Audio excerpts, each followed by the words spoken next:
Hey guys, before we get started with this holiday feast of an episode, I want to give a shout out to our sponsors and friends over at the Fillmore Denver and Live Nation Colorado. Without them, none of this would be possible. But as we all know, we're wrapping up the 20th anniversary tour of Fillmore Denver, and we still have a month left of shows. Obviously, we have the last waltz is just going down. And then we also have things like Snoop Dogg, Lettuce, Bone Thugs, Thievery, 4 days of Umphreys at the end of the month. It's about to be a gnarly December. So make sure you're following along at Fillmore Den and at Live Nation CO. And for all your ticket needs, go over to www.livenation.com. They're going to have you covered for not only the Fillmore, but of course a slew of other locations around the city. But without them, none of this would be possible. So we always like to give them a shout out before every episode, let them know that we appreciate everything they do, and then obviously make sure that y'all are following them online and on social media because they do everything from giveaway tickets to always drop information about the show. Zane, let's hit that music. Let's get a new episode going. Thanks, Megan, for joining us this week.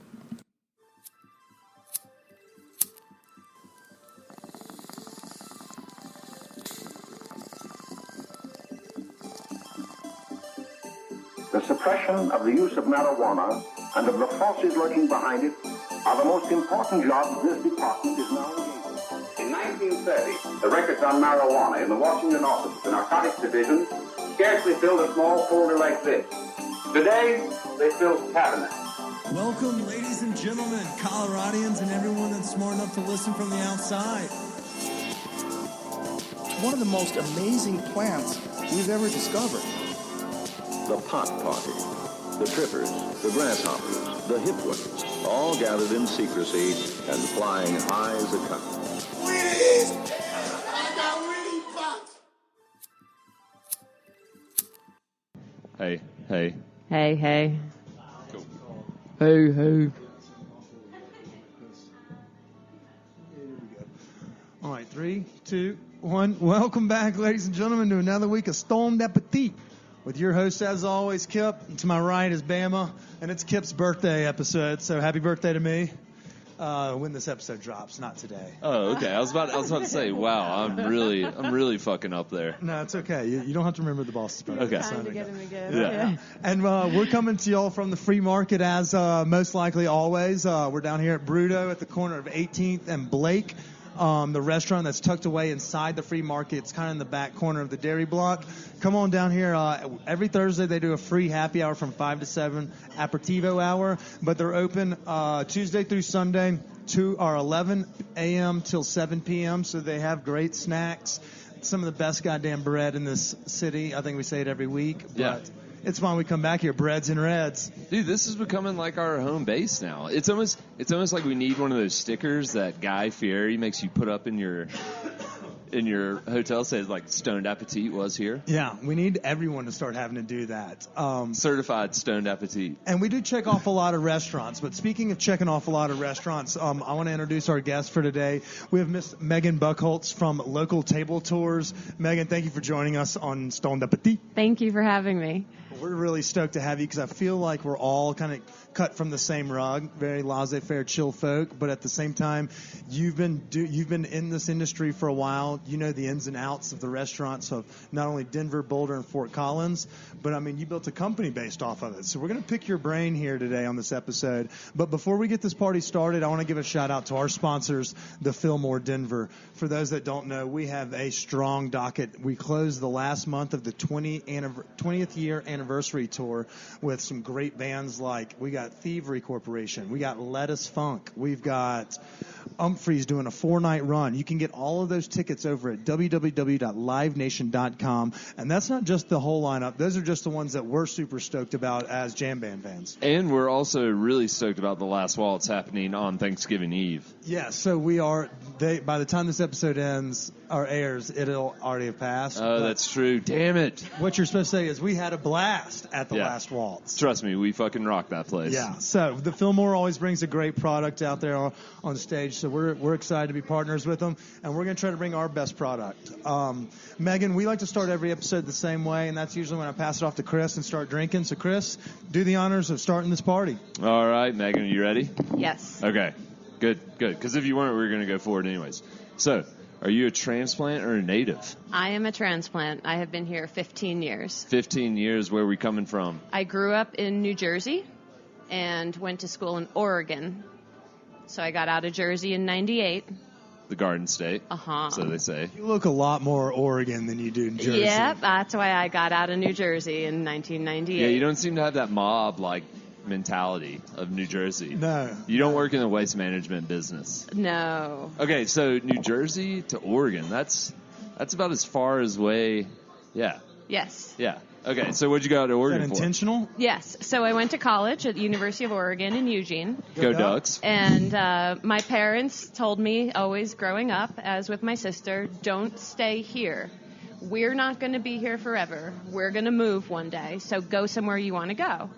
So she went to northern Vermont, and I went to Oregon. Okay. And now my parents are still in New Jersey. They Okay. never left. Gotcha. So you and your sister are pretty granola, and they're just chilling in the big city? Pretty much. Yeah. Don't worry, that's a very casual way. Yeah. To say it. We didn't say it in a crazy. But yeah, be like Granola sweet. can be all sorts of things. Yeah. I mean, but so now you're in Denver. So what made you want to leave Oregon, Eugene. Oregon, Mm-hmm. and come? Well, I left visit Eugene us? after college and did a couple of years of international travel as a backpacker. But I came here to go to graduate school at CU Boulder, and I earned my master's degree in Educational Foundations, Policy, and Practice back in 2007. I bet you can't say that 10 times fast. It is a tongue twister, absolutely. Yeah, that takes up a lot of space on the resume. So from there, like, when or what'd you do right after that? Or, like, was this... Did you fall in love with Boulder and just never want to leave? Yeah, so Boulder is a really unique space, and It's crunchy as well. 2007, I was by no means ready to then up and move again, but I immediately realized I wasn't employable easily within my field right there in Boulder. I did have an opportunity for a job interview with the Department of Education here in Denver, and there was nothing going on in Denver at the time. It was very much a different city. I did not land that job, and I realized I was $25,000 now in debt with student loans for a graduate program. Sweet. So I started a business called Spanish by the Hour. I'm fluent in Spanish. It was one of my majors as an undergraduate. And so I started an educational supplemental services business and got a bunch of students and just tutored basically from 3 or 4 o'clock till like 9 o'clock most days of the week. And that was basically a full-time job for a few years. So question, are you only bilingual? Yes. Oh, well, that's not Only. a big deal anymore. I dabbled in people are Italian. like, oh, It was cool. a total failure. If so. you know, like, French or Italian and Spanish or, like, German. When you can add someone from the other side of the world where the tongues are different, you know, like if you had, like, an Asian dialect as well as you had, like, Spanish. That's impressive. That would be, like, Yeah. See, I'm not too No, impressed I'm by your pretty Spanish-speaking mediocre. abilities, It's only but, 2 languages, yeah. Well, growing up, like, when I have a very serious, badass bachelor's degree in sports sports communications, but in sports studies, thinking I was going to be on ESPN. So that led down a pretty sweet path. But they always told us that if you knew Spanish, you'd be more employable and you would get a higher starting base salary. So at least you were on to something by being bilingual. So Dude, you could have been ESPN Deportes. the Ocho Missed as well. opportunities. So you run a tutoring business. How did you get into food? Or what? So I've always been into food. Okay. Apparently my mom says that as a kid I was always eager to help in the kitchen. Right. And I have a very specific memory of my first apartment in Eugene in 1999. I called my mother and said, hey, KitchenAid mixers are on sale right now at Sears. It was like $189. And I said, could you send me a check so I could buy a stand mixer? Which I think, in hindsight now, is a little weird for a 19-year-old to be like, I need a stand mixer. My dad would have been like, oh, sweet, so the bookie's calling or the drug dealer. Yeah, so, you know. Started up with a stand mixer. Yeah. But that stand mixer lasted until last year. It had almost a 20-year run. When I was in Boulder, got really into the farmer's market, and I started a food blog called A Boulder Table, and I spelled it BOLDER because I thought I was being very clever. I see what you're doing there. That's a play on words that she was using right there. Puns. Yeah, puns. That's what happens when you have a master's degree. It's real intelligent. Intelligente. Yeah. Not what the other 7 letters words were. These were children's and education or something. So I started this food blog as a hobby. And then a friend of mine who I went to graduate school with and stayed friends with went on a food tour with her family out in Seattle.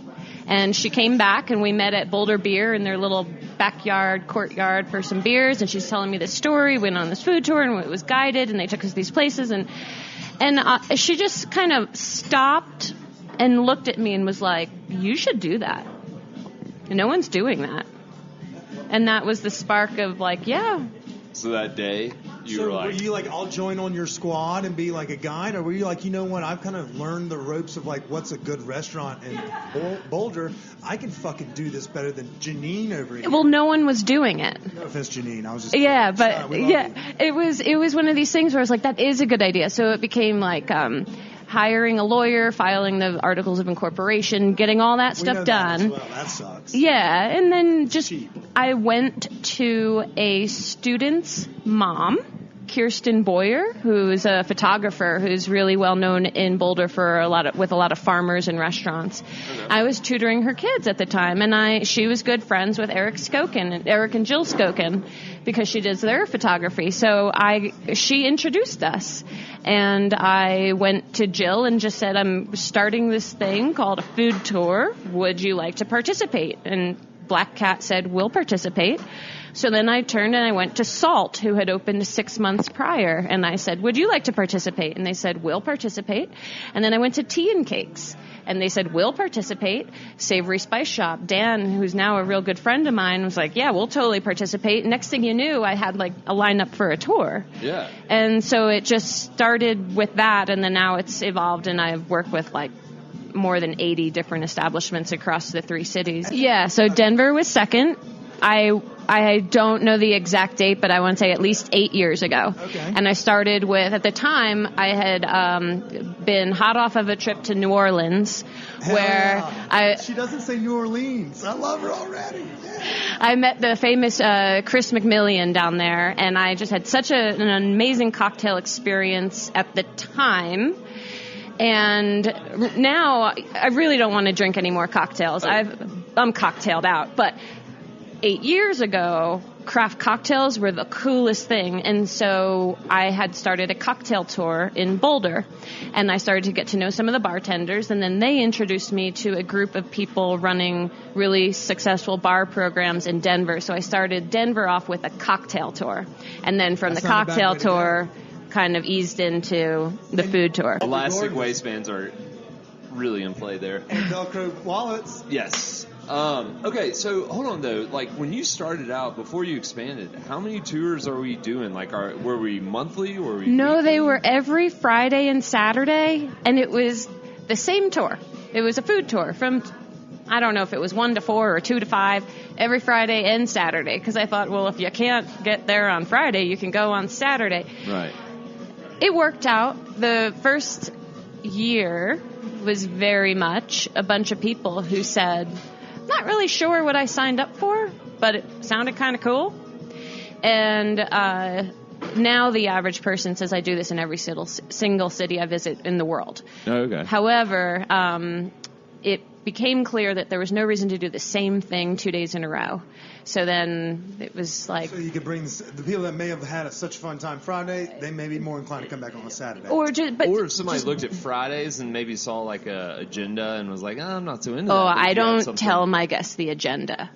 You don't have like a theme? Well, you know that you're signing up for a food tour, or you know you're signing up for, like in Boulder, we have one that's called, here we have Tacos and Tequila, or a Booze, Brews, and Bites tour. But I don't tell you where we're going because I don't want you to judge in advance whether you think it's going to be good or not. I want you to trust that I chose where we're going. Okay. And it's rotational. So if I say to you, oh, next month we're going to go to, say, Bruto, what happens happens if then Kelly gets a buyout and he's going to say, sorry, Megan, we can't have you come in, and now you bought a ticket thinking you're going somewhere. So just it's very much that the guest finds out at the start of the tour where they're going, and I've been doing it that way for almost 10 years. I think it's more of the first one. Someone's like, oh, I don't want to go eat fucking, and in this instance it'd be like restaurants in Boulder, you were saying salt and tea and coffee or whatever.